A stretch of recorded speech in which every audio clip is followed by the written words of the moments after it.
Hello and a very warm welcome to ET Education and Bentley Systems presents Edu-Infra Dialogues. I'm your host Devina Lason. Now, India is entering a defining decade of infrastructure growth driven by scale, speed and national ambition. But this moment is not only about building assets, it's about building capability. Because after all, the engineers graduating today will shape the mega projects that define tomorrow. So the real question is clear. Are our classrooms preparing engineers for India's global infrastructure future? To explore this and much more, I'm joined by esteemed guests today. 𝗕𝗵𝗽𝗍𝗍, Managing Director and CEO, Tata Projects Limited, and 𝗕𝗫𝗍𝗍𝗍𝗆, Senior Vice President at Bentley Systems. All right, gentlemen, a very warm welcome to ET Education. It's such a pleasure to have you both here today. Thank you for joining us. Thank you, Devina. This is a pleasure. Thank you. Yes, thank you. Thank you for having us on the show, Devina. Look forward to it. We are here actually to deep dive into such an interesting topic and such subject matter experts we have here. So I'd love to understand just at the get-go, if you can help us with the base level of understanding when it comes to engineering education here in India especially.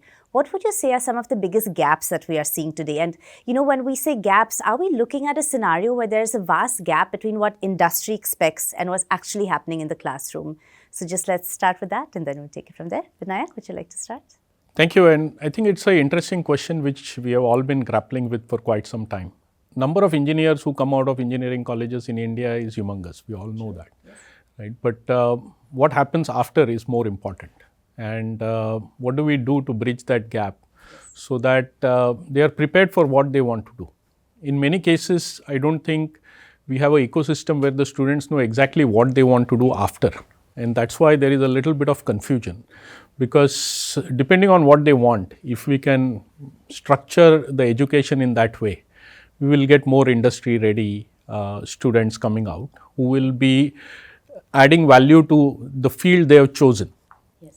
So, it's very difficult to have engineering education broad based to cover everything within one course. That's why there are, departments and separate courses. So we should be absolutely clear about what course is suitable for whom and then design it accordingly. Right. So the gap here is that students perhaps need a little more clarity and direction at the time of right from education. the beginning. Right. All right. Thank you. And can I? So please. I think I'll take a step, even a more macro view. The question is, why do people go into engineering, right? Why do they really want to become engineers to practice being an engineer, or do they do it as a stepping stone to something else? And I think as engineers, we don't promote and sell our profession, what we do, well enough, right? And I'm sure, I can speak much better than I can in terms of the marquee projects we're doing, especially in India. That instills pride in what can I do as a practicing engineer, which really has an impact on society and the life of everybody who lives in the country, right? The second thing is, by and large, again, and this is not generalizing, but by and large, our education, whether it's engineering or something else, is still very textbook based and theoretical. And the focus of most students is on giving exams and getting marks rather than getting educated and learning about the profession. So the more we can collaborate between industry, so an engineering company like, Tata Projects, or a software technology company like ourselves, like Bentley, and take that to universities and actually make it very practical for students, right? Give them that exposure early on that these are the great things you could be doing, if you decide to choose on and stay in this profession. And this is the brilliant work engineers have done, right? So I think the more we instill pride, that's what will increase the level of awareness of people, and then collaborate with industry to say, okay, how can I get more practical internships, right? How can I go and spend 3 months instead of sitting in an office? Can I maybe go to the field at work and see how something is working? So what we are trying to do is work with companies like the Tata Group and others to say, how can we make this whole field more practical to students so that they know exactly how to improve their communication skills, their skills about teamwork, and not just about learning theoretical things from a textbook in class. Absolutely. So the analytical side is important, but applying it in the real world is what I think is the biggest gap today. Absolutely. But, again, when it comes to the education system, of course, software training and everything that Bentley Systems offers to the industry also plays a critical role. Are we seeing, again, this gap existing there where the digital aspect of the training and the real-world requirements also have a gap, or are they quite harmonious? It has definitely improved, but I still think that, especially in the education world, using a product in terms of just clicking through software is one thing. But knowing what to do, why, what is the outcome you're trying to achieve, what is the real value, and how is it applicable in the real world, that is what is still not as practical. And again, it comes down to really working with the engineering companies and academia and companies like Bentley. So when the three of us work together, that's when we can really make it practical. I think computer science did that earlier on much faster than a lot of the core engineering subjects. And that's why you see more computer scientists are a lot more practically oriented when they finish their education and come out. Our industry is slightly, traditionally construction is a very under-digitalized industry as well. And it doesn't have the grand reputation like, say, sitting in an office as a computer scientist does. But it's changing, right? There are more and more computer scientists working in infrastructure engineering today than there ever have been. Because we are solving big challenges of the world, right? So if you look at what has happened post-COVID, the world needs to build more infrastructure, and governments are going to spend more in about 30-35% less time and 20-25% less money than they did before COVID. So the only way you can do that is through digitalization and having people do better work. And we'll talk more about AI, I'm sure, later on, and how that's going to change things. So I think we are at the cusp of a real inflection point in our industry today. And these collaborations and, thanks to the Times Internet and the ET group, I think raising the awareness is what is going to start,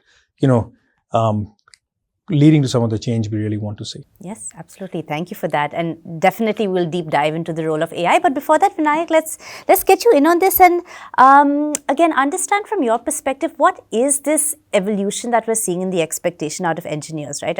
As we've understood from Kaushik, there's a digital aspect, the nature of the projects probably are also evolving. So what have we seen over the past decade in terms of this evolution? I think the past decade has seen something very fundamentally different than the past, which has led to some shifts. There were opportunities they were all unidimensional in one field. For example, 90s was all about computer science and coding, right? So there was, irrespective of what interests a student, they had a sort of compulsion to move because of family pressures to say you get a more stable job, you get better remuneration in that field. And that continued for some time. So many a times in the past, there have been one or two verticals which has evolved. And that has led to the problem I said earlier, students not exactly investing in taking the courses which they will pursue eventually. And then the demand side was very one-sided. But now we have seen in the last 10 years that it is quite broad-based. The amount of computer engineering happening, AI happening, but even infrastructure is building at a very rapid pace, which was not there. Absolutely. The industry is building at a very rapid pace. So there is a lot of manufacturing related opportunities.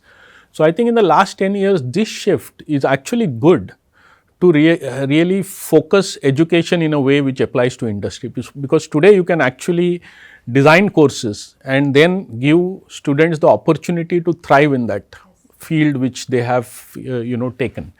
And that's why we are actually seeing back to the core concept. There are core branches. In fact, in the last many years, the growth was only in computer science and IT branches in colleges. But now, College of Engineering Pune, where I am closely associated, the maximum increase last year in student intake was in civil, mechanical, electrical, instrumentation, the core branches versus, there was a slight increase in the others, but the core branches are now going because there is opportunities. And, for us, the industry also has to understand that aspiration, right? For the construction industry, if we have to, we have been able to get talent from IITs into a core construction industry like ours, which was, earlier not possible. But that's because we put those graduates at a different grade than normal. So we were able to meet their aspirations. And then of course we designed program like a PM at 10, where we take this graduates from premier schools, and in 10 years they become project managers leading an infrastructure project. So you design it, so then it all works well together. Wonderful. Wow. So fascinating to hear the evolution that we're seeing in the education space. And where do you say we stand on a global scale, right? Because we're seeing again all this kind of evolution in design, delivery of infrastructure projects, digital competency. So where does India stand? And do you think there are some aspects in which we need to catch up? So let me start with the positive. Do we lack the theoretical knowledge? No, right? And I'll validate that. If you look at the whether you call it value engineering centers or GDCs from all the global EPCs in the world, each and every one of them has their biggest single hubs of engineering work and design hubs in India, right? And they are delivering, so engineers sitting in India are delivering the most marquee projects around the world, right? Any nation in the world, right? So the capability is definitely there. The skill is there. I think we spend more time in India doing what these companies do is, they end up spending time post-graduation with these students to make them job ready, right? And that is, I think, a gap we can close. That's a much simpler gap to close than the gap of basic skills. So it's upskilling on project management skills, on people skills, on the softer skills, right? Which traditionally as engineering students, you are a very analytical person, right? You're not really used to working in teams. Right. And that too in teams where you have conflicting thoughts and opinions. How do you deal with conflict? How do you deal with sudden change, right? Like in the construction industry, you can sit in the office and have the best design. You go to the field and you haven't seen something and it completely takes you by surprise. As an engineer, you're trained to then work with that in a very calm way. But then how do you, project that out to the people you have to work with, right? You're working with construction people who are not engineers. So these skills, the more we can make them practical and say, when we went to college, we are both from COEP in Pune, there was the concept of a sandwich course, right? So 2 semesters over your 4 years, you spent working in a company. And I think if I look at all my peers who did the sandwich course, they came out a lot more job ready and they could really get into real work from right after they graduated. Like myself who didn't do the sandwich course, we were very, theoretical or very kacha, as you can say in Hindi, right? And we had to be taught, how to be really effective in the real world. That is the gap I think we can solve, but that's a much easier solution than teaching them the basic, analytical engineering subject matter skills. Sure, wow. So interesting. So what you're saying is other than the digital aspect, which now we will deep dive into AI, but the people skills and just the human skills is also something very important. Yeah, and how to think across disciplines, right? So when you look at any project, like when you design even a simple building like this, you need engineers across all the disciplines. And as Vinayak said, right, maybe the shift is slowly the shift of this this race towards computer science and computer engineering we saw, slowly some of that is going away. I think the influx of AI will have a great impact on people going back to core, not just engineering, but core sciences. So you see today's generation, they want to have basic core subject matter expertise, at least at the bachelor's level, and then you uplift yourself at your master's and PhD level. Right. So I think engineering as a whole, where when we went to college, civil engineering was it wasn't in the top 5 at all. Today, I would say it is in the top 5 because people see a demand. There is good demand in India from a job perspective. It's booming. There's, I know global companies who don't have enough people to hire. They are looking and adding hundreds of people every year. So overall, it's from what the individual gets from a compensation perspective, from a career opportunity perspective, and working on global projects, I think this is a great time for the infrastructure engineering field in India. Oh, excellent.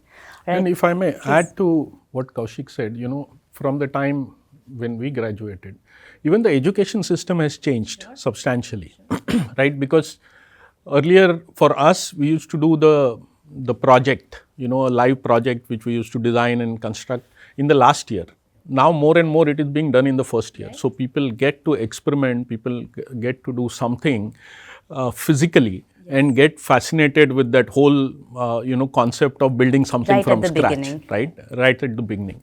That is one. The other thing is, this whole NRIF ranking, which has been designed very thoughtfully, now promotes a lot of research and paper writing and to do fundamentally different things and be more innovative, which was not there. The courses were very straight-jacketed, but right now there is a lot of emphasis on innovation and research, which is so very important to attract more talent and make them stick. Absolutely. So we're talking about innovation, of course, truly at the core ultimately of what engineers do. But now let's bring it all together with the elephant in the room, which is AI.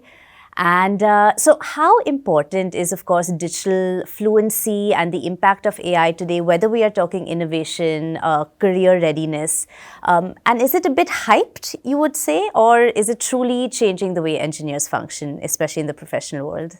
For both of you, please. Yeah, I think, of course, when there is a tagline, there is always a hype, yes. right? So you can, and this tagline is so big, it's come after many generations. So there is definitely a hype, but it is definitely going to change fundamentally with the way things are done across industries. There's no doubt about it, right? So within the hype is a big opportunity, right? And that's what everybody has to really focus on, including the education institutes, industry. We have to make future-ready talent to take this on, right? And that's why it's very important to really go step by step. I think everybody jumps on the AI bandwagon, but I think the organizations which make a really difference are those which are very thoughtful and really come up with a plan and then go according to the plan. For example, if we have to develop something and use AI, the primary surmise is that you will have a lot of data, right? Now, without the right data, without investing in the right type of data, having the data lake or, wherever you can draw on it, to put a AI filter will not give you the right results, right? So, this type of thoughtful planning of what do we need to do and then select the use cases which are, primarily pressing at this point in time and try to crack it rather than doing a broad-based, everyone uses AI. So, this type of planning and thoughtful calibration of where we are going is what is probably missing in that hype. Everyone wants to say, I'm doing 10 things in AI. There's no real tearing hurry. If you do it right, you will get there much faster than those who are running all around. Very true. Any small example even you can share of a successful integration of AI in any aspect of the entire chain when it comes to engineers and how they apply it, especially the newer engineers who are coming out of their education system? I think practically, for example, in education institutes, now we have set up an AI chair professor, someone who is good at this to fully focus on this one subject and then take it as used cases, because otherwise the AI becomes part of the computer department and you are slotted there. Now you create for example, a AI chair professor in an institute. Now they can look at AI use cases across the various disciplines and try to thread them together and come out with a unified, one common answer to a pressing problem. Yeah. Right. So there are examples like this. On the industry side, of course, as I said, if you are not digitally ready, AI will never work. Yeah. How do we organizations get to being digitally ready first and then using AI? That's the journey we have been on. So, we have invested a lot in, getting our data together, getting a, whole project databases as a, background for us to use it, applying AI into the new projects. So, I think this type of planning is very important. Okay, wonderful. Thanks for sharing that. And Kaushik, love to get your input here. You come from a very interesting vantage point of working, of course, with a cross-section of organizations, different scale of projects. Would love to understand from your perspective, given the whole gamut that you have exposure to, what's really working today? And is it, again, hyped a bit, or it's truly changing the infrastructure? So, every time at least in tech, there's been an inflection point of some kind. There's always a hype, right? And that's human nature, right? We tend to, our basic instincts are fight or flight, right? So, is it hype? Yes. Is it not hype? Yes, right? It's one of those things where only time will tell how much of it's hype. But, you make it out to be what it really is to your advantage, right? Now, I'm sure everybody uses some kind of either Google Gemini or ChatGPT. I'll bring it down to the subject of the day is, engineering, education, and what. why does a company hire engineers? Engineers are not hired to do manual tasks. You want engineers to make decisions and based on the best potential options available, right? So if, when as a technology company, we are looking at how to use AI to better enable our customers, which is the engineering project delivery from the EPCs, to say two things. One is automation of manual tasks, right? So if you look at the engineering industry today, in design especially, drawing production is the biggest challenge. It takes about 30 to 40% of a whole project, right? It's very manual, it's a tedious task. Our first thing, what we've done across our products is make that as manual. So we are now giving efficiencies of 10x in terms of drawing production. So if you had 10 engineers spending 1 month, you will have 1 engineer spending that 1 month today. What does that leave the others to do? To make decisions and do better things. The second is in the whole design to construct process, how can we provide better options to engineers, right? So engineers are very good at making decisions based on good analytical criteria. So if you say, okay, I want to design a bridge, these are all the criteria. What we are using AI to do is say, okay, go back, you've designed these 5-10 bridges in the past. What worked? What iterations did you do? Why did you make those changes? What changed in the construction time? What did you inflect there? All that data, if it's stored digitally, as Vinayak said, if the organization has all that digital information, then the AI can give the engineer today those choices on those options. So this is where, similar to what Copilot or Gemini does today, right? The answers are always going to be as smart as your questions. And the answers are always going to be as good as the data which is fed into, So that's why Google is powerful, because they've been collecting everything for the last 25 years, right? If they didn't, we wouldn't have anything. So I think, but from a student's perspective, definitely what I would say is spend some time doing, using, say, Gemini deep research.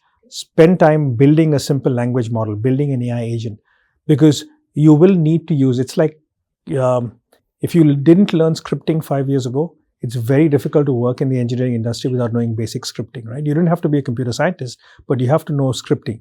You have to know how to use Excel. You have to know how to use PowerPoint. You have to make a presentation. So it's one more, what I would say, horizontal skill every engineer working today needs to have, because you never know how you will need it and how you'll use it to make your work more productive and to make yourself more productive. But I do not subscribe to the fact that AI will replace engineers.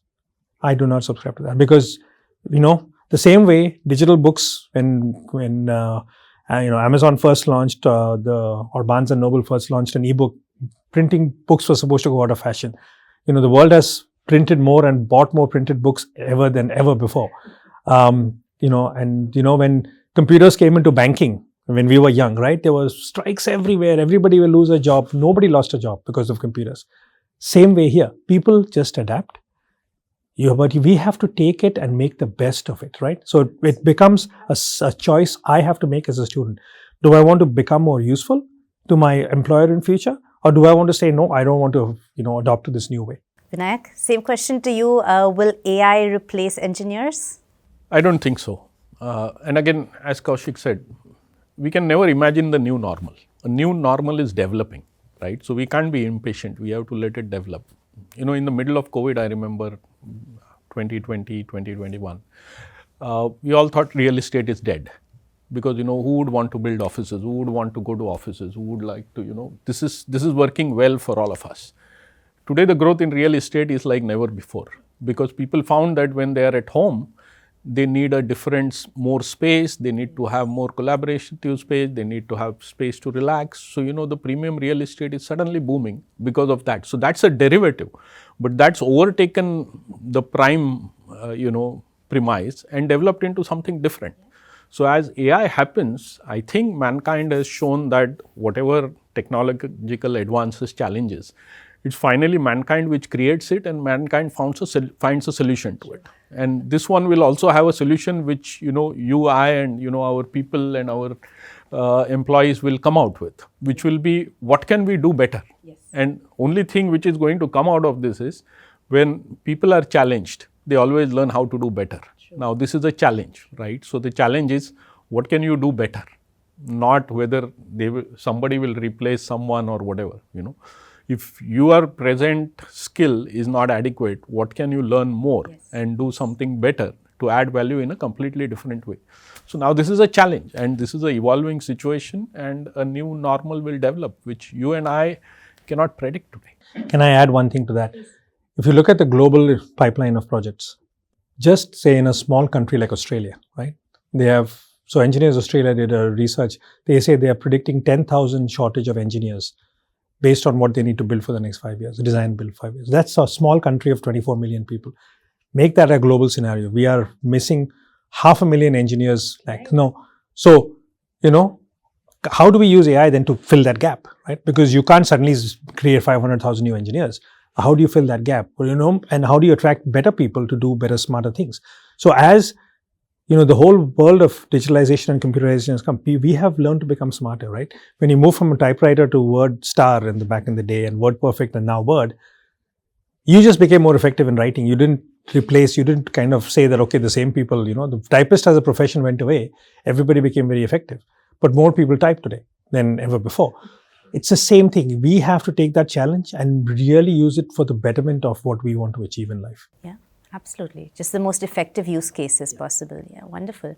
Vinayak, let's start with you. If there's a certain aspect of Indian education system for engineers that you would say must change radically, let's say over the next 5 years, what would you say that should be that would make the biggest impact ultimately to the future workforce?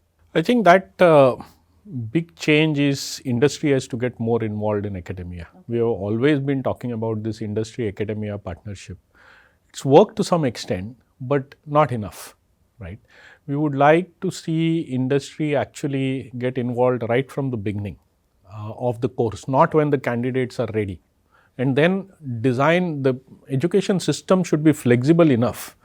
Like Kaushik said, earlier, that there are people who choose not to go through a formal education to be able to, do things differently and innovate, like in the US.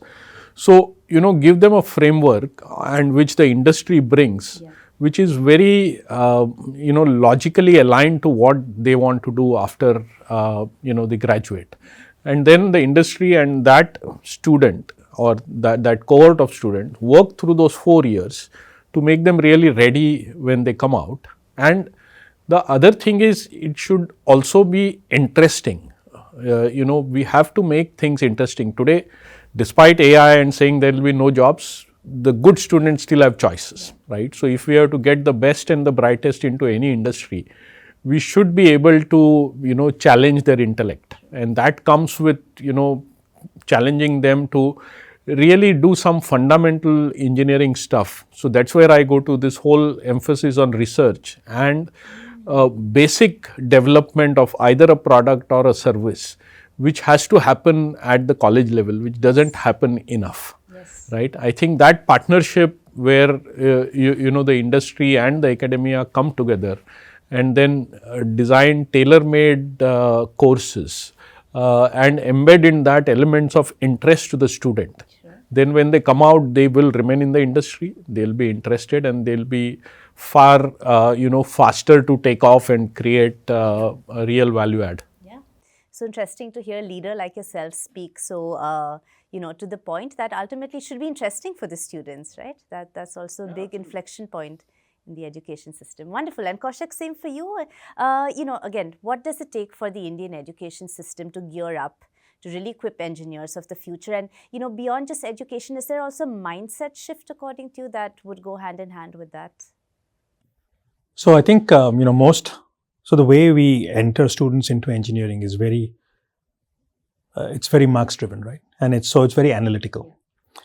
And then you're allotted a stream in engineering, again, based on marks, but it's never based on passion or choice. And it's very, I think it's still first year is common, right? The next, yeah. Yes. And then everything else is regimented after that. So, a civil engineer never works as a civil engineer in the field. It never happens. A mechanical engineer never just works, unless you're a very specialized automotive engineer, but then at the master's level.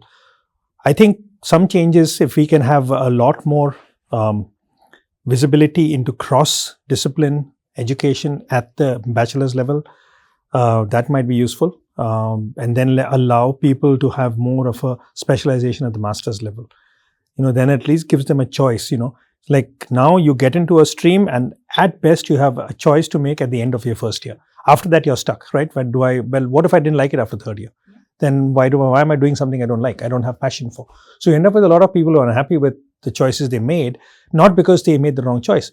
When you're 16 or 17 years old, you don't know what you want to do in your life, right? And we as engineers haven't really, marketed our professions and this is what we can do. So I think our interaction with the education system needs to be more in grade 11 and 12 from an industry perspective, so that we can teach people what, or we can kind of educate them more in terms of what really happens if you are an electrical engineer, what do you really become? If you are doing civil engineering, what are the choices? What kind of real world work would you do? So that people can make right choices. And then secondly is, even when we enter students, look a little bit more of the softer skills in terms of, hey, is this person better suited for choice A or choice B, rather than just, it's not easy when you're such a large country with so many people. But again, of every 10 ideas, if we can adopt one, that'll be great, right? And I think, especially Vinayak, and I think the whole Tata Group has always been very, very strong in terms of building that community between industry and academia. So, I wish more of our industrial houses in India would really take that level of interest in building, rather than just saying students who come out of universities are not good enough to teach. What we're also seeing today in a lot of the multinationals working in India is they are approaching companies like ourselves, and I'm sure even companies like, but then they could be competitors to, of course, the Tata Group. They are approaching us when the student is just starting their fourth year and say, okay, these are the kind of projects we think they will be working on. Can you work with them to make them digitally ready over a course of 6 months to 9 months before they join, so that I can spend, they can be billable and they can be really active. They're not spending another 6 months just being trainees, rather than, really being effective in the field. That also makes it interesting for the student, right? So all in all, it comes down to really invoking passions of people, right? This generation likes to do things which they're passionate about. They're not going to just like our generation, okay, we just needed a job, right?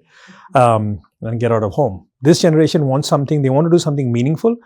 And I think our industry definitely does very meaningful things, more than any other profession in the world. I think we are the most meaningful profession, because everything we do touches everybody's daily life from morning to night. So the more we can get people digitally aware, the more they know the consequences of their choices.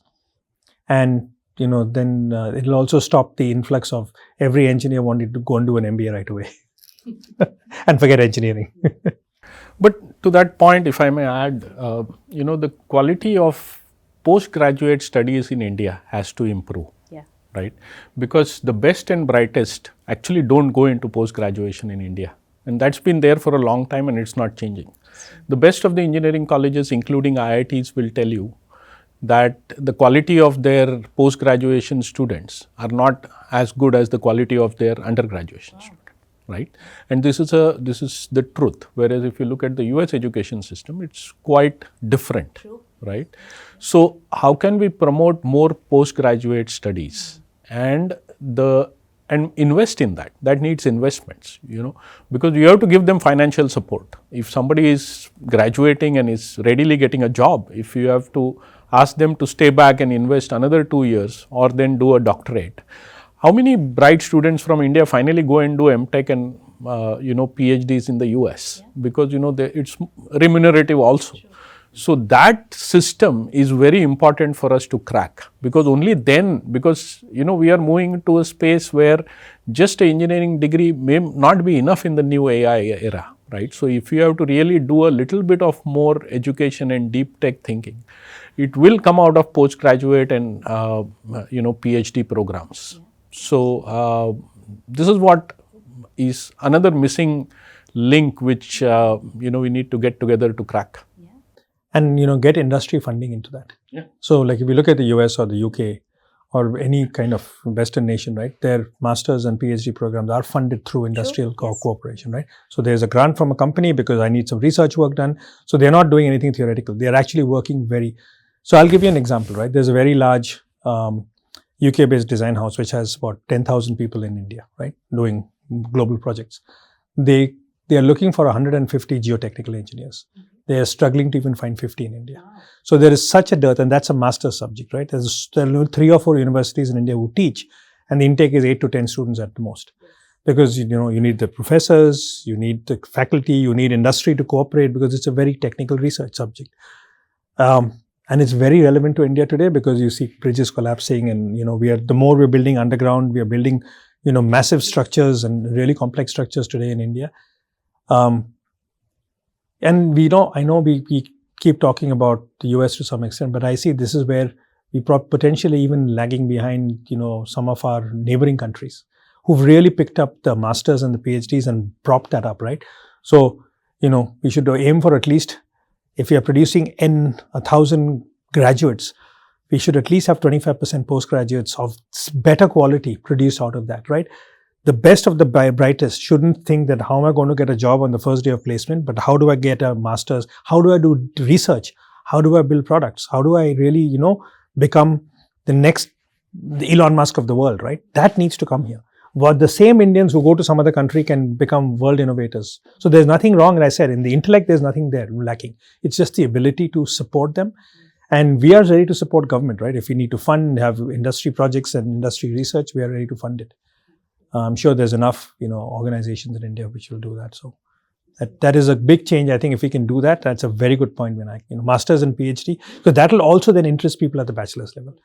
The top-down and bottom-up approach. So that's a good point. Thank you. Absolutely. That's a big message to put here to our viewers towards the end of the conversation. But before we wrap up, gentlemen, if there's one piece of advice you would give to all those students out there, current students, future students in the engineering field right here in India, what would that be?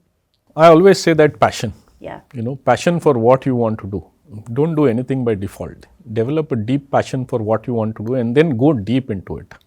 So students have to understand whichever field they are getting into, how does that fully operate? What are those, pieces which make it work? And study them deeply, because once you are into it, then, the bigger picture you understand, the better it is for the student. So many a times it's a very narrow focus for students. My message always is have passion and look at the big picture. Wow, wonderful. Thank you. Kaushik? So I mirror what he said, and what I tell students, especially in the engineering profession, is this is a country which has been for 5,000 years building amazing infrastructure, right? We are the country which built the Taj Mahal and Qutub Minar and things people cannot explain even today. Engineers can't explain why these, iron monument doesn't rust, right? So go back to the roots of why you wanted to study this discipline, and it comes down to passion. And this is a profession you really can have fun, because it's so diverse. You can do different things every 1 to 2 years, work on different kinds of projects. It's not boring. You get to travel, you get to see the world, you get to be in really interesting places where most people will never go. And, it's a great time to be in our profession, right? It is getting more and more visibility globally. And I think more and more ability for students to have really good and well-paid jobs in India in the engineering profession. So, go back to the basic fundamentals of core engineering tenets, I would say, and choose wisely, and reach out to industry and find out, if I do this, what is the impact? Well, how can I have fun in life? How can I make this a profession of choice and not just a job? And that's what professionals like you and leaders like you are both there for. So, gentlemen, thank you so much. It's been such a pleasure to have you here on ET Education. Thank you for sharing all your insights, all your wisdom, I would say, to our education students out there, and sharing everything that you did. It's been a pleasure. Thank you. Thank you, Devina. Thank you, Devina, and thank you, ET, again, for giving us this opportunity. And I hope this message reverberates. And, students, we are always available. Reach out, contact us, and let's build a stronger community together. Thank you. Thank you. All right, on that note, that's all we have for you on this exclusive episode. What we've heard today is clear. The next leap in infrastructure must begin in the classroom and succeed through deep partnership between industry, educational infrastructure, and technology. Many thanks to our esteemed guests for being with us today, for sharing their insights and their views. And until next time, many thanks to the entire audience for watching.